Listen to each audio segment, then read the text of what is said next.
8월 28일 KMA 뉴스브리핑입니다. 대한의사협회가 의대 교수들에게 분석심사 참여 거부를 요청했습니다. 심평원은 의료계의 강한 반대에도 분석심사를 강행하고 있는데요. 최근 교수들에게 분석심사 관련 참여를 요구하는 것으로 드러났습니다. 의협은 27일 전국 의대 교수들에게 분석심사와 관련한 위원회에 참가하지 말아달라고 요청했습니다. 의협은 심평원이 추진하는 분석심사는 의사의 전문성을 존중하는 심사체계가 아니고 사실상 의료 비용을 통제하는 질평가 수단으로 변질돼 의료비 지출 통제의 수단으로 악용될 것이라고 우려했습니다. 의협은 의대 교수들이 힘을 실어준다면 정부를 압박해 원점에서 제도를 다시 논의할 수 있도록 하겠다고 밝혔습니다. 의료계가 본격적인 대정부 투쟁을 위한 로드맵 정비 작업에 들어갔습니다. 의협은 전국의사 대표자 대회를 통해 의료계의 투쟁 의지를 확인했고 전공의들도 총파업을 지지한다는 의견을 냈기 때문에 앞으로 행보에 재정비가 필요했다고 전했습니다. 의협은 26일 회의에서 의료계 상황에 대한 인식을 공유하고 향후 투쟁 방법에 대해 집중 논의했는데요. 특히 최대집 의협회장은 강도 높은 투쟁 방안을 강조했습니다. 이날 회의에서는 준법 진료부터 총파업까지 다양한 방안이 논의됐는데요. 조만간 구체적인 로드맵이 결정될 것으로 보입니다. 내년 2월부터 무허가 무신고 건축물에는 의료기관을 개설할 수가 없습니다.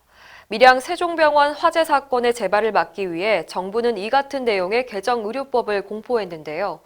허가를 받지 않거나 신고하지 않고 증축, 개축한 건물에 의료기관을 개설하면 업무 정지나 허가 취소 처분을 받을 수 있으므로 개원 준비 과정에서 주의가 필요합니다. 한편 이번 개정 의료법에는 처방전 대리 수령을 일부 허용한다는 내용도 담고 있습니다.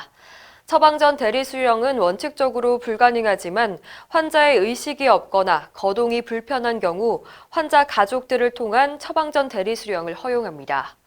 시행일은 2020년 2월 28일입니다. 그 외에도 불법 의료기관을 개설한 사무장에 대한 처벌이 배 이상으로 강화되고 의료기관 영업정지 과징금도 대폭 상향됩니다. 물사마귀를 제거하는 시술을 간호조무사에게 시킨 의사가 최종 무죄 판결을 받았습니다. 대법원은 27일 의료법 위반으로 기소된 피부과 전문의 A씨를 상고심에서 무죄를 선고한 원심 판결을 확정했습니다.